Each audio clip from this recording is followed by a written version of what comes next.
Hi, in today's video we're going to learn a strategy you can use to catch spikes on the 1 minute time frame. So if you'd like to catch spikes on the 1 minute time frame, then this video is for you. But before I explain how this strategy works, let me first show you the parameters of these indicators I'm currently using. So this strategy comes with 3 indicators only. The first one being the commodity channel index and the market facilitation index, and then the moving average. So the parameters for the commodity channel index, the period is of 14 and is being applied to a typical price, which is LS3, and the levels is the default ones, which is the -100 and the +100. Then when it comes to the style, you can choose any style of yours, but I'll continue with the 2 pixels of blue and then click on save. Then for the market facilitation index, the volume, keep it to tick, and then when it comes to the levels, don't add any levels. The only thing you have to change is change these 2 colors from red to black. Okay, so the default ones are usually red, so turn them to black, then click on save. And now lastly, the moving average. So the moving average comes with a period of 10, or you can keep it to 14, it's up to you, but in this video I'll keep using 10, and the method is simple, being applied to close, and the style is about 2 pixels of red, and simply click on done, and this is how it looks like. So the red line is actually the moving average, the blue one is actually the CCI, and then the green and black lines or the bars are actually from the market facilitation index. So now I'm currently on crash 1000. So how do you use this strategy? Well, there are 2 ways of using this strategy. The other way is to first start by zooming out completely, or you can just zoom in twice. But this strategy, depending on what zoom level you're using, is going to affect the success rate. But since this strategy gets affected by zoom level, I usually suggest that you zoom out completely to get reliable best entry points.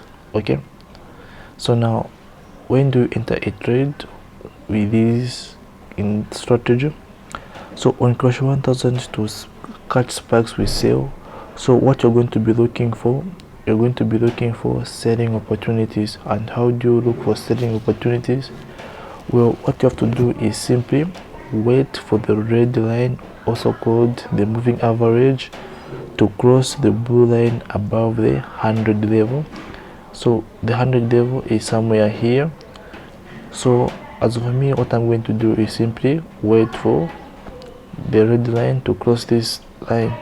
But when you zoom in, you're going to find that it has already crossed. Okay, yes, you can sell here, but again it might continue going up and might continue incurring negatives.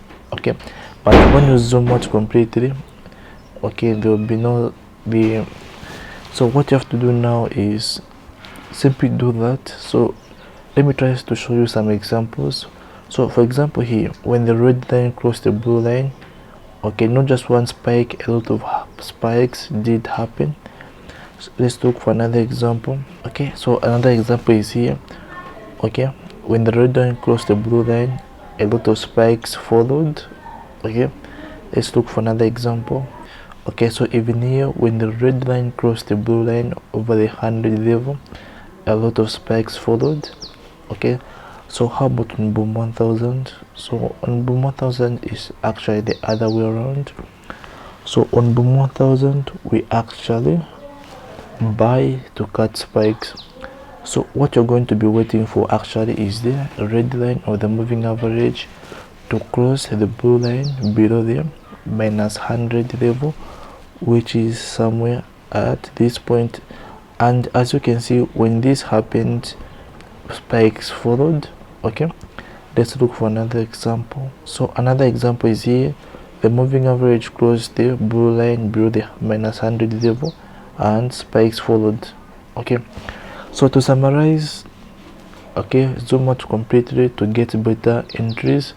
So this strategy may be repenting, and as such may affect the success rate. So if you're looking for something you can rely on to get non-repenting signals, you can actually download my indicator called Deriv Reaper. Is the one I use to trade all indices from Deriv. It is non-repenting and the signals can be relied on, so check it out, and the link is in the description. Bye for now.